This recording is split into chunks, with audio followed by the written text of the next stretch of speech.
Hello viewers, welcome to another video.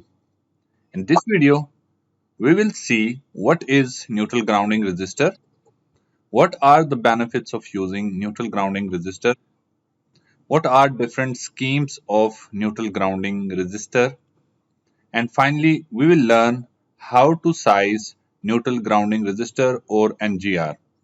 In the last video, I have discussed four different schemes of neutral or system grounding which also include resistance grounding.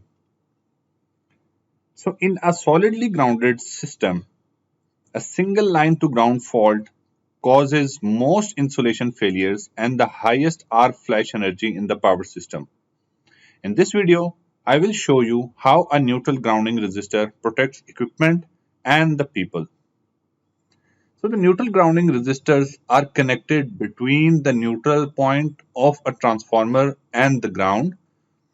Here on my right side, this is an alternator and the star point is a neutral point and the NGR is connected between the neutral point and the earth.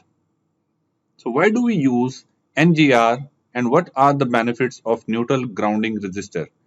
Here you can see this is an alternator and if any phase come in contact with the ground, it creates a line to ground fault.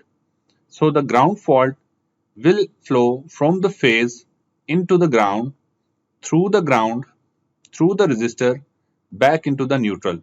So the neutral grounding resistor comes in series with the fault current and it will always limits the fault current to a specified value. So because it limits the fault current, it will pose less damage to the cores, cables and the equipment. It also reduces arc flash hazards because the arc flash energy depends on both current magnitude and clearing time. So lowering the current drastically reduces the energy released during a fault. It also keeps the system operating safely after even a single line to ground fault, but remember, it will only happen in high resistance grounding. In low resistance grounding, it immediately stops the operation after detecting and clearing the fault. In an ungrounded system, if a ground fault appears and then restrike, the system voltages can oscillate and create a very high transient overvoltage. So NGR damps this oscillation and keeps the voltage stable. Last but not the least, the fault detection is simple. It detects the fault and immediately clears the fault with the help of protective relays. There are different schemes of resistance grounding. The first is the low resistance grounding, in which we limit the fault current between 100 to 1000 ampere. And then there is another scheme which is high resistance grounding, in which the value of the resistor is set as to limit the fault current to less than 5 ampere. Now we will see how to size an NGR for 11 kV system, and the fault current will limit to 100 ampere and the clearing time is 10 seconds. Since the fault current magnitude is 100 ampere, it means that this is a low resistance grounding system.